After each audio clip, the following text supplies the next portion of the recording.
দক্ষিণবঙ্গের সাথে পুরো দেশের যোগাযোগের চিত্র বদলে দিয়েছে পদ্মা সেতু, কিন্তু মাওয়ায় কাটেনি পুরনো জলাবদ্ধতা। সামান্য বৃষ্টিতে বসতবাড়ির চারপাশে জমে থাকছে নোংরা পানি। এতে বাড়ছে মশার উৎপাত, ডেঙ্গু সহ নানা রোগের ঝুঁকি।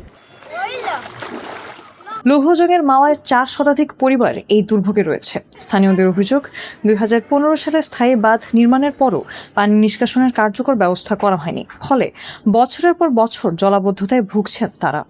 জলাবদ্ধতার কারণে দুর্গন্ধের পাশাপাশি ডেঙ্গু, চিকুনগুনিয়া ও পানিবাহিত রোগের ঝুঁকিতে রয়েছেন স্থানীয়রা। বিশেষ করে শিশু ও বয়স্কদের দুর্ভোগ সবচেয়ে বেশি।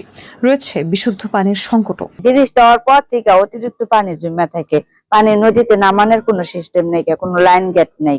আমাদের সাক্ষ্য দিয়ে এগোতে যাইতে হয়, কোনো ড্রেনের ব্যবস্থা নেই এখানে।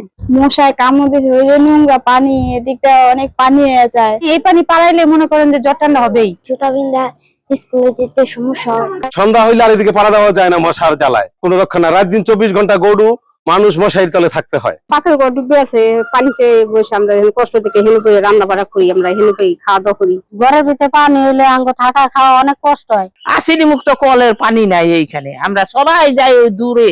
আমরা খুব একটা সমস্যায় আছি। এই যে বৃষ্টিপাত দোলাইলে একবারে পানিতে ডুবে যায়, তারপর গরু বাছুর নিয়ে আমাকে বড় কটা কষ্ট, থাকতে কষ্ট, খাইতে কষ্ট, লইতে কষ্ট, আড়া চলা সব দিকে কষ্ট। যতদিন বৃষ্টি থাকবো, পানি থাকবো আমাদের বাসায়, ততদিন এরকম ভাবে আমাদের রান্না করতে হবে। চিকিৎসকদের মতে, দীর্ঘদিন জমে থাকা পানিতে এডিস মশার বংশবিস্তার বাড়ে। এতে ডেঙ্গুর ঝুঁকি আরো বাড়তে পারে। পানি স্থির অবস্থায় থাকে এবং সেখানে যদি ডেঙ্গু মশা তাদের বসতি স্থাপন করতে পারে, তাহলে সেখান থেকে আমরা ডেঙ্গু আক্রান্ত হতে পারি, চিকুনগুনিয়া আক্রান্ত হতে পারি। তো এই জলাবদ্ধতা নিরসনে আসলে আমাদের সামাজিক সচেতনতার সাথে প্রশাসনের সহযোগিতা নিয়ে একটা সামাজিক একটা বিপ্লব তৈরি করলে আশা করা যায় যে এই সব রোগ থেকে আমরা রক্ষা পেতে পারবো। তবে উপজেলা প্রশাসন বলছে, জলাবদ্ধতা ও মশা নিয়ন্ত্রণে প্রয়োজনীয় ব্যবস্থা নেওয়া হচ্ছে।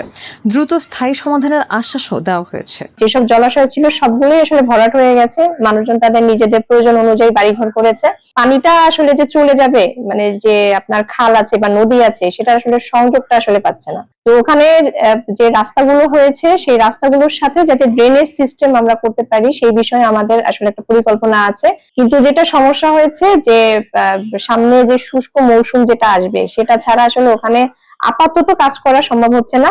ডেঙ্গু মশা নিধনের জন্য আমরা ফগার মেশিনের ব্যবস্থা করছি। জলাবদ্ধতার মধ্যে আছে এবং মশার সৃষ্টি হচ্ছে, সেটা যাতে পরিষ্কার পরিচ্ছন্ন রাখা যায়, সেই জন্য কিছু কার্যক্রম আমরা গ্রহণ করব। এখন 1 দশকের জলাবদ্ধতার স্থায়ী সমাধানের দাবি মাওয়ার শত শত পরিবারের।